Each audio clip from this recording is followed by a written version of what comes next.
पदयात्रा के एक धरना के रूप में इस कार्यक्रम में उपस्थित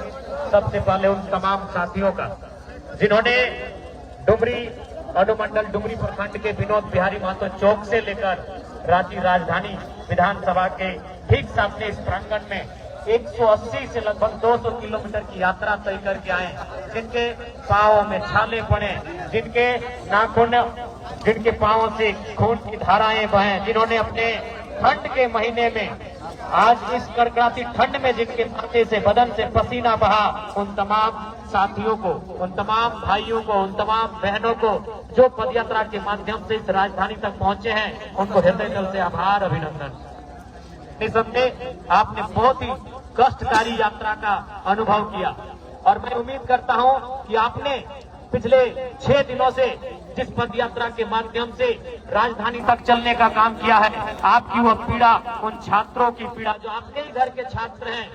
उन किसानों की पीड़ा जो आपके अभिभावक स्वरूप हैं, तो उस राज्य के निवासी जो स्थानीय नीति की मांग को लेकर 25 सालों से इंतजार में है, जो आपके लोग हैं, उनकी पीड़ा से शायद आपकी पीड़ा थोड़ी कम होगी। मैं उम्मीद करता हूं 6 दिनों की पीड़ा आपकी शायद आने वाले 6 दिनों में आप विश्राम के माध्यम से शायद आपको वो पीड़ा राहत मिल जाएगी। लेकिन फिलहाल जो छात्रवृत्ति नहीं मिली है, फिलहाल जिस राज्य को स्थानीय नीति नहीं मिली है, फिलहाल जिस राज्य के युवाओं को नियोजन नीति नहीं मिली है, उस पीड़ा का अनुभव हमें करना है, उस पीड़ा को भी हमें अनुभव करना है। तो आप सभी साथियों का अभिनंदन जोहार, साथ ही साथ मीडिया के बंधुओं आपका अभिनंदन जोहार, जेल कैंप परिवार के सभी पदाधिकारी, तमाम सभी विंगों के पदाधिकारी, केंद्रीय, प्रखंड, जिला स्तरीय पदाधिकारी अभिनंदन जोहार, महिला विंग की तमाम महिला नेत्रियों का धन्यवाद, आभार, जोहार, अभिनंदन। जैसा कि आप सभी जान रहे हैं, आज हम सभी एक लंबी यात्रा के बाद राजधानी पहुंचे हैं। आज 180 किलोमीटर की दूरी तय करके हम सभी राजधानी पहुंचे हैं और आज इसलिए हम यहाँ आए हैं कि इस राज्य भविष्य करते हैं, इस राज्य के भविष्य जो आज वर्तमान में स्कूलों में, कॉलेजों में शिक्षा ग्रहण कर रहे हैं, जो अध्ययन कर रहे हैं, जो पढ़ाई लिखाई पूरी करने के बाद इस राज्य को संवारने का काम करेंगे, इस राज्य को संभालने का काम करेंगे, इस राज्य की उन्नति में आगे ले जाने का काम करेंगे, उन नौजवानों की, उन बहनों की, उन भाइयों की जो स्कॉलरशिप नहीं मिली है, हम उनकी आवाज बनकर 180 किलोमीटर की यात्रा करके यहाँ तक आए हैं। हम इसलिए यहाँ तक आए हैं कि जब से झारखंड राज्य बना है, भगवान बिरसा आबा धरती मुंडा, बिरसा मुंडा की जयंती, हमारे भगवान धरती आबा बिरसा मुंडा की जयंती सन 2015 नवंबर को जिस राज्य का गठन किया गया, उस दिन की तारीख से इस राज्य के लोगों का, इस राज्य के निवासियों का लगातार ये मांग रहा है कि इस राज्य का स्थानीय नीति बनाई जाए, इस राज्य में स्थानीय नीति बनाई जाए, यह परिभाषित किया जाए कि झारखंड राज्य किनका है, यह परिभाषित किया जाए इस राज्य के मूल निवासी कौन है, यह परिभाषित किया जाए कि झारखंड की कौन है। 1932 के खतियान के आधार पर स्थानीय नीति की मांग को लेकर हम सभी यहाँ पर पैदल चलकर आए हैं। तो कहीं न कहीं आज राज्य की सरकार को यह सीधा संदेश होगा,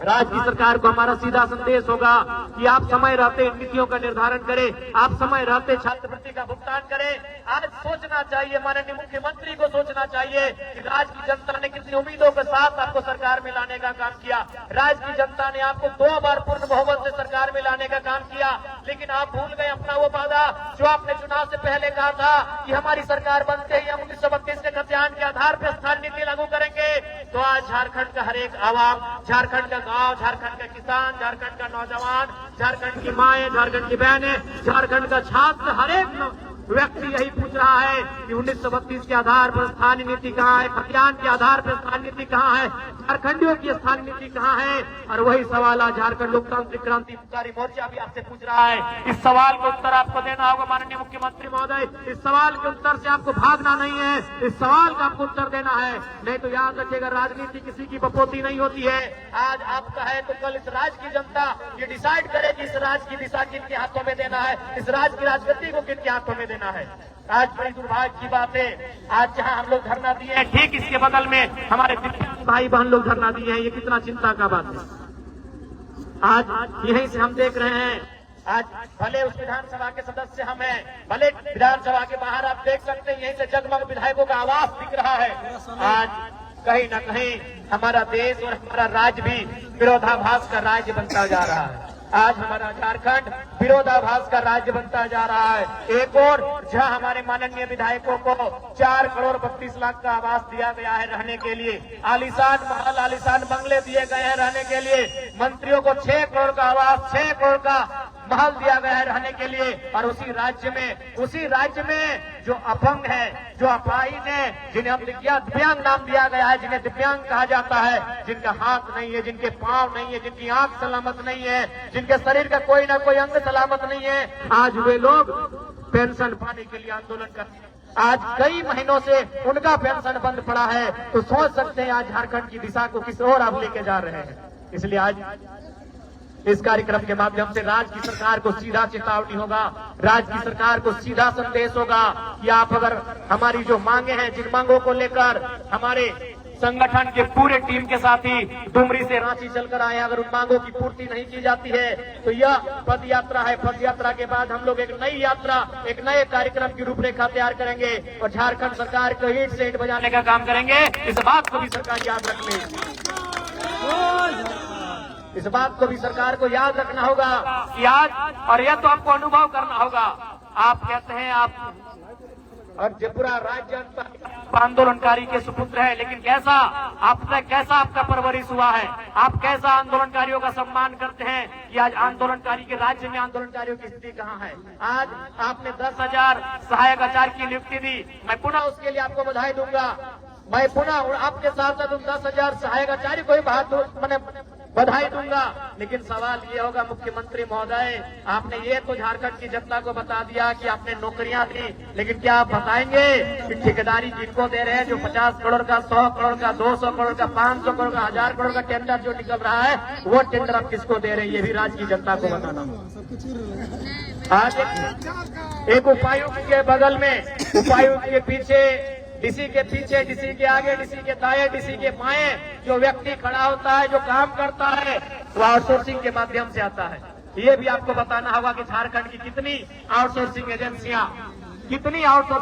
झारखंड की सक्षम है। उन आउटसोर्सिंग एजेंसियों के माध्यम से चयन होने वाले कितने नौजवान, कितनी बहनें, कितने भाई झारखंडी है, ये भी आपको बताना होगा। केवल नौकरियों में आप झारखंड को केवल ये मत दिखाए कि नौकरियों में, नौकरी के अलावे भी जो आउटसोर्सिंग एजेंसियां हैं, जो ठेकेदारी प्रथा है, वहां झारखंड के लोग कितने हैं, ये भी आपको बताना होगा। इस बात को आप नहीं भूल सकते हैं। और आज बिल्कुल ये दुर्भाग्य की बात है, 25 सालों के झारखंड में अगर कुछ बदला है, इन 25 सालों के झारखंड में अगर कुछ बदला है तो केवल नेताओं का जीवन बदला है। इन 25 सालों के झारखंड में कुछ बदला है तो विधायकों का जीवन बदला है, सांसदों का जीवन बदला है। वो चुनाव जीतने के बाद हार भी जाते हैं, उनको आजीवन लाखों रुपए सैलरी दिया जाता है, उनको आजीवन लाखों रुपए की सैलरी का भुगतान किया जाता है। लेकिन आम जनता का जीवन कितना बदला है। आज आम जनता केवल छात्रवृत्ति के लिए नहीं, बल्कि हमारी माएं, हमारी बहनें जो सेविका का काम करती है, जो सहायिका का काम कर रही है, जो पोषण सखी, बैंक सखी का काम कर रही है, वो भी आज धरने पर बैठी है। आज जो हमारे जेटेट परीक्षा की मांग को लेकर लोग धरने पर बैठे, हमारे सहायक आचार्य जिनकी 1600 नियुक्ति हुई थी, लेकिन नियुक्ति के बाद, रिजल्ट आने के बाद, संशोधन करने के बाद उन्हें छांट दिया गया, उन्हें फिर से उनका रिजल्ट पेंडिंग कर दिया गया, ठंडे बस्ते में डाल दिया गया। आज वे लोग धरने पर बैठे हैं। जेईपीसी कार्यालय में नौजवान धरने पर बैठे हैं, पंचायत के सहायक धरने पर बैठे हैं, पूरे राज्य के नौजवान, पूरे राज्य की बहनें धरने पर जगह जगह बैठी हैं। तो समझ में आना चाहिए कि 25 सालों में आपने कैसा राज्य बनाया। इसलिए अब झारखंड का नौजवान, झारखंड की आने वाली पीढ़ी ये कतई बर्दाश्त नहीं कि हमारा राज्य इसी प्रकार से लूटता रहे। आज क्या स्थिति है सबको मालूम है। बिल्कुल आज कहने में ये किसी को गुरेज नहीं है कि राज्य का खजाना खाली है, तो उसके लिए दोषी मुख्यमंत्री महोदय आप हैं। यदि राज्य का खजाना खाली है, इसका मतलब ये है कि आप विजन के साथ राज्य को नहीं चला रहे हैं। जिस राज्य में प्रतिदिन हजारों रुपए का कोयला, हजारों करोड़ का बालू अवैध रूप से निकासी किया जाता है, उस राज्य में अगर राज्य का खजाना खाली है, उस राज्य के मुखिया की कार्यशैली पे सवाल खड़ा होगा। आज आपने लूट की इतनी छूट दे दी है कि एक साधारण सा पदाधिकारी, एक प्रखंड, एक थाना स्तर का पदाधिकारी महीने में अवैध रुपए से लाखों रुपए कमाता है। तो किसका पैसा है? राज्य का पैसा है, वो राज्य का खजाना है। लेकिन आपकी विजन आपको स्पष्ट बता रही है कि लूट की छूट है, भले खजाना भरे या ना भरे। इसलिए आज राज्य की जनता को आपको हिसाब देना होगा। और यदि राज्य की जनता को आप हिसाब नहीं देते हैं, यदि सर समय राज्य की जनता के जो मुद्दे हैं, विशेषकर स्थानीय नीति 1932 का खतियान हो या 1964 का खतियान हो या भाषा संस्कृति परंपरा का आधार हो, यदि इस राज्य के लिए आप स्थानीय नीति नहीं बनाते हैं, इस राज्य की जनता जिन्होंने आपको पलकों पे सजाया है, ये आपको धूल में मिला सकते हैं। इस बात को याद रखिएगा, क्योंकि विधानसभा शाम की आवाज है और शाम की आवाज दूर तक जाती है। और आपके पदाधिकारी, आपके मंत्री, आपके विधायक भी जरूर इस बात को सुनते हैं कि आज दिन भर जो लोग धरना पर बैठे थे, चाहे वो दिव्यांग हो, चाहे वो आंगनबाड़ी की दीदी लोग हो, चाहे वो जेल कैंप के तमाम साथीगण हो, चाहे वो सहायक आचार्य हो, चाहे वो व्यवसायिक प्रशिक्षक हो, चाहे वो किसी भी विभाग के आंदोलनकारी हो, उन्होंने किन बातों को रखा, दिन भर क्या क्या हुआ, ये आपकी आवाज आपके कानों तक जरूर जाएगी। और यदि आप में जरा भी संवेदना है, यदि आप में जरा भी नैतिकता है, तो आज आपको तमाम जो आंदोलन हुए, कम से कम राजधानी में विधानसभा के दरमियान जितने भी आंदोलन होते हैं, उन आंदोलनों की आपकी समीक्षा करनी चाहिए। यदि आप सही में दूरदर्शी सोच के लीडर हैं, यदि आप सही में दूरगामी सोच के लीडर हैं, आपकी सोच अगर दूर तक आपको लेकर जाती है, यदि आप दूर का सोचते हैं, आप एक विजनरी लीडर हैं, तो आज दिन भर में जब से विधानसभा का सत्र चल रहा है, तब तक राजधानी में जितना आंदोलन हुआ,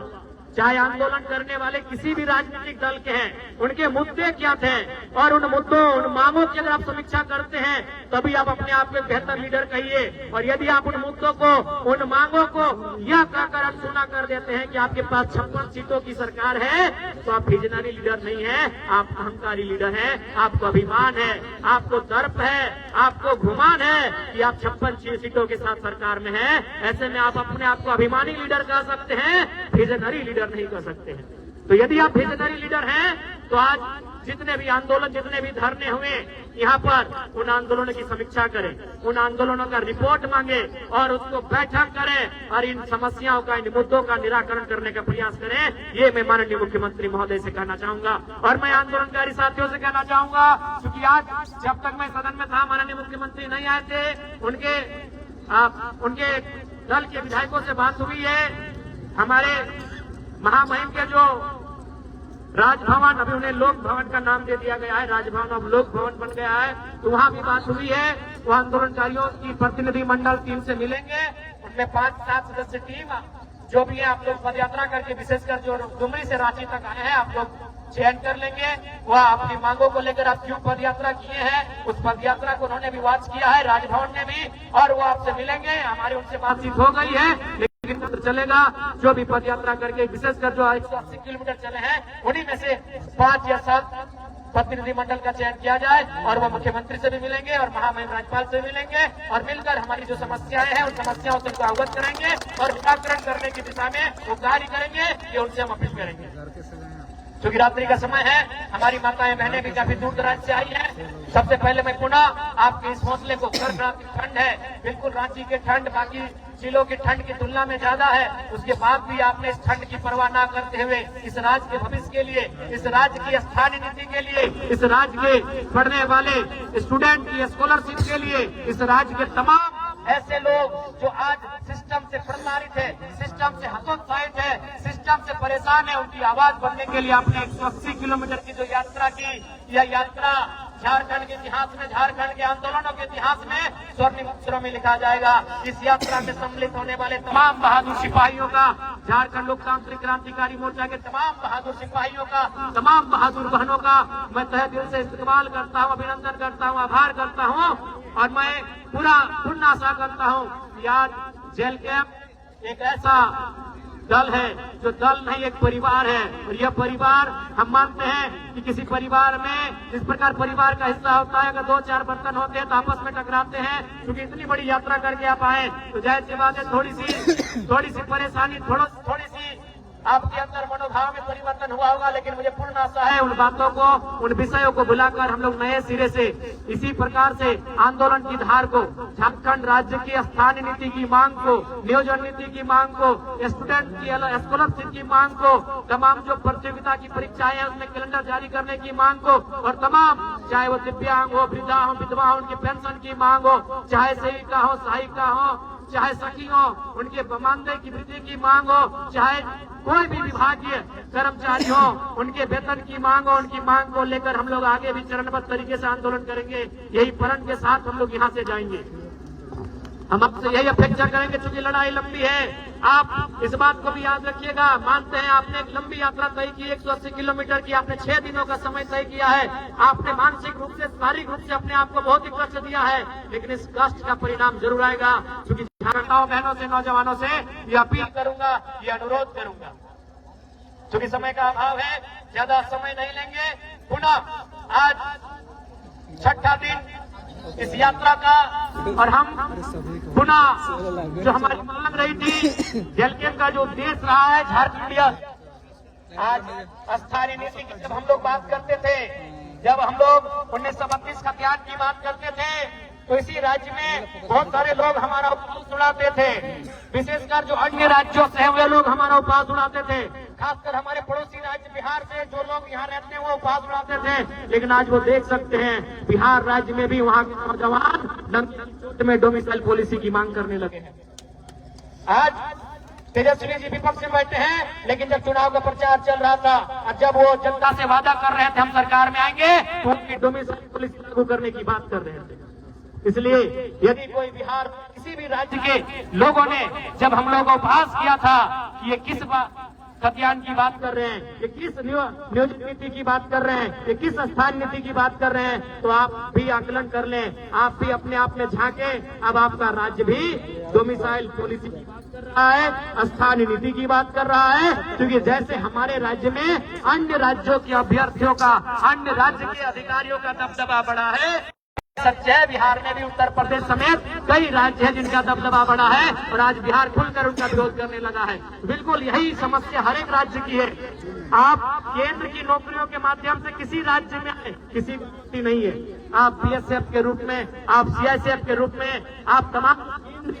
नियुक्तियां हैं जो केंद्र नौकरियां हैं, उनके रूप में आप किसी भी राज्य में आए, किसी ने आपका प्रतिरोध नहीं किया है। लेकिन आप किसी राज्य की नौकरियों में दूसरे राज्य के लोग अभी फर्जी तरीके से आएंगे और बहुत भारी संख्या में आने लगेंगे, तो हर एक राज्य विरोध करेगा। क्योंकि उस राज्य का वो मौलिक अधिकार होता है, उस राज्य का वो निजी अधिकार होता है, उस राज्य का वो संरक्षण का विषय होता है। इसलिए मैं आपके माध्यम से, मीडिया बंधुओं के माध्यम से पुनः स्पष्ट करना चाहूंगा, हम लोग कल भी स्थानीय नीति के साथ खड़े थे, हम लोग कल भी खतियान के साथ खड़े थे, हम लोग कल भी थे, आज भी हैं और कल भी रहेंगे। जब तक हम रहेंगे झारखंडियत के मुद्दों के साथ रहेंगे।